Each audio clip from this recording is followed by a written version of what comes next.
Hello everyone, welcome to my YouTube channel. In this video, we will talk about feature engineering and we will give one example of winning categorical features. So, working with categorical data for machine learning purpose can sometimes be present tricky issues. Ultimately, these features need to be numerically encoded in some way so that an ML algorithm can actually work with them.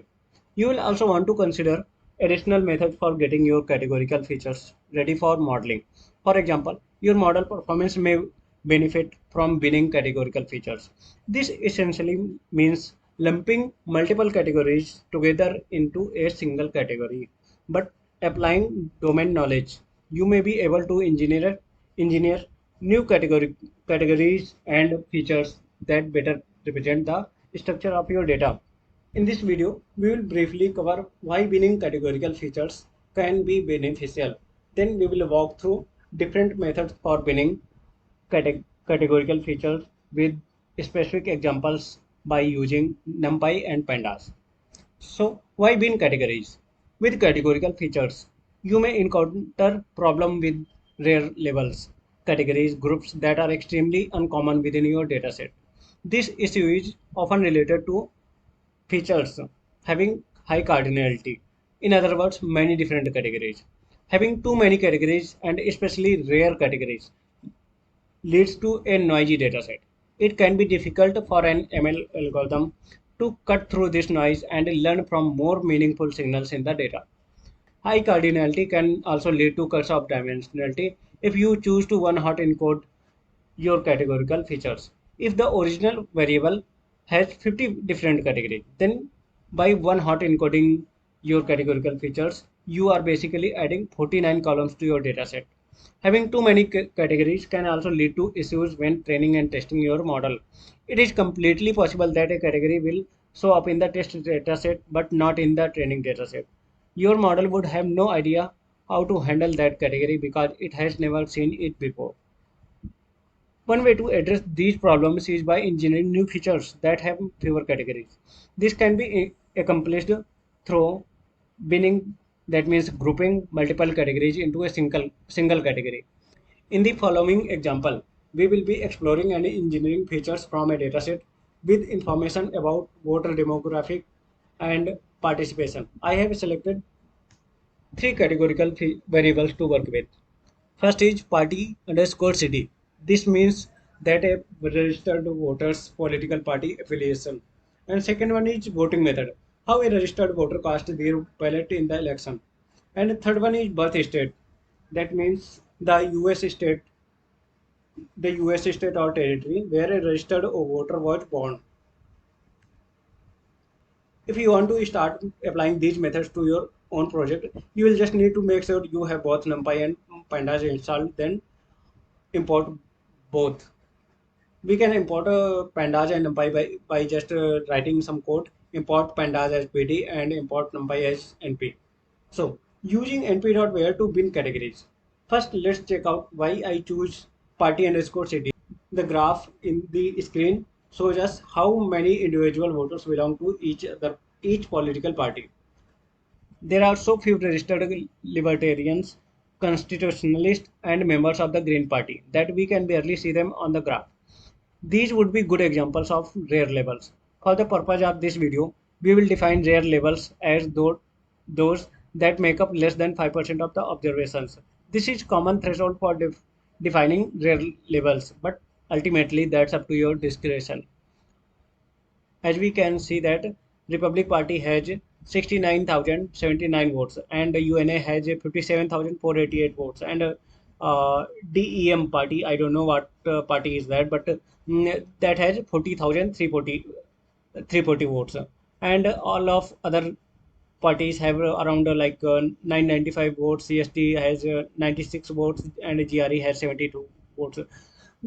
Those three categories which make up for far less than 5% of the population. Even if we lumped them all together, then into a single category, then that new category would still represent less than 1% of voters.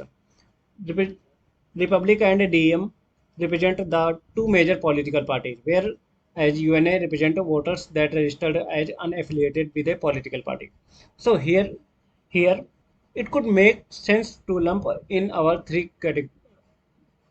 So here it could make sense to lump in our three rare labels into that unaffiliated group so that we can have three categories, one for each of the two major parties and third representing individuals that chose not to align with either major party. So this can be accomplished very easily with the np.where, which takes three arguments. That is, first is the condition, that is df party underscore cd is in. If it is in republic or dem, then like change the title. Otherwise it's other. The condition is, it checks is whether or not the original value is in the list REP and DEM. If it is, then np.where simply returns the original party code. Although I have had it returned as a title case because I personally hate looking at the things written in all caps. If the original party code is not in that list, then np.where uh, returns other. Our newly engineered party group feature is now much more balanced without any label. As you can see here, that REP has 69,000 count and other has 58,000 and DEM has 40,340. So the next thing is mapping categories into new groups with map. Next up, let's take a look at the distribution of voting method. So as we can see here that uh, this is not the, as we can see here, this is not the prettiest of graphs, but we get the picture. We have 8 different categories of voting method. I would hazard a guess that half of them meet our definition of rare labels, as we can see here. Yep, four of our categories are rare labels. Now we could just group them all into an other category and call it a day. But this may not be the most appropriate method. Based on research I did into how these methods are coded, I know that absentee means someone voted early, and so we could group any absentee method into an early category and early category group, and in person and curbside into an election day category, and leave no vote as its like own category, and group provisional and transfer into an other category. The This code accomplishes this by first defining a dictionary using the original voting method categories as keys, and the value for each key is the new category we actually want. For example, in person is election day, and absentee by mail is comes under early, absentee dot curbside comes under early, and transfer comes in other, provisional comes in other, and curbside on election day, and no vote means no vote as it is. And in the last line creates a new column, vote underscore method underscore category. Based on the original values in the voting method column, it does by applying pandas map method to original column and feeding in our vote method map to translate from key to corresponding value. As we can see that it has transformed or created a new column for our data set, and it has early has around 1,10,735 vote count, and no vote has 36,587 votes, and election day has 20,015 votes, and other has 733. Only that is 0.44% of the total data. Now we have gotten rid of all but one of our rare labels. Ultimately, I chose to drop those 733 other vote. Now we have gotten rid of all but one of our labels. Ultimately, I chose to drop those 733 other votes. Voting method was actually the target variable. I was trying to predict, and what I was really interested in how people choose to vote. Provisional and transfer ballots are more reflective of the process and regulation and surrounding voting. But my question was specifically about a voter's active choice. So not only can you think about engineering predictive features to better represent the underlying structure of your data, you can consider how best to represent your target variable relative to your specific question. Now applying a custom function with apply. Finally, we are going to work on binning birth state. This variable has 57 categories, one for each state and one for missing information, one for each US territory, and a final category for individual born outside the US. Graph looks comically terrible. If you ever see a graph like this while exploring categorical features, that's a good indication you should consider binning that variable if you intend to use it as a feature in your model. Below is the breakdown of 15 most common categories of birth state. That means NC has 46,367 votes and missing has 40,772 votes, and New York has 30,211 and OC has 10,042 and so on. So North Carolina is the most common state. As we can see that it has 46,367, which makes sense since this data is for voters in a specific county in North Carolina. Then we see lots of missing values.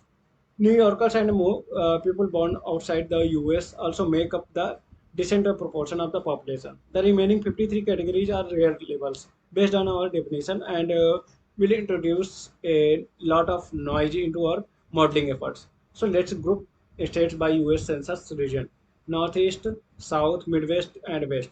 We will also group people born in US territories or outside the country into an other group. Leave missing as its own country on category.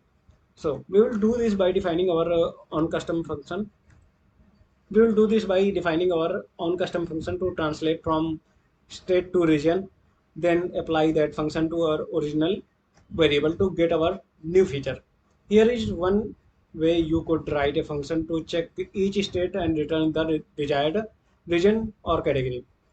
As we can see that in our function, I have created a function that is if a state is in AS, GU, MP, PR, and VI or OC, then it returns other.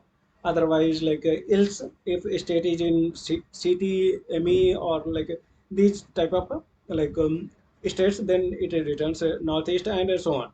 So we can use pandas to apply method to create our new feature. That means df birth underscore reg, that means birth region is equal to df birth underscore state dot apply, and then our function name. Much better. We have gone from 57 total categories with 53 rare labels to only 6 categories that still hold a lot of meaning, and only one of them meets our definition of a rare label. We would consider additional grouping, but you get the point. So to recap, we have covered what it means to bin categorical features, why and when you might want to bin categorical features, and and three methods for binning categorical features. mp.where, pandas map, custom function with pandas.apply.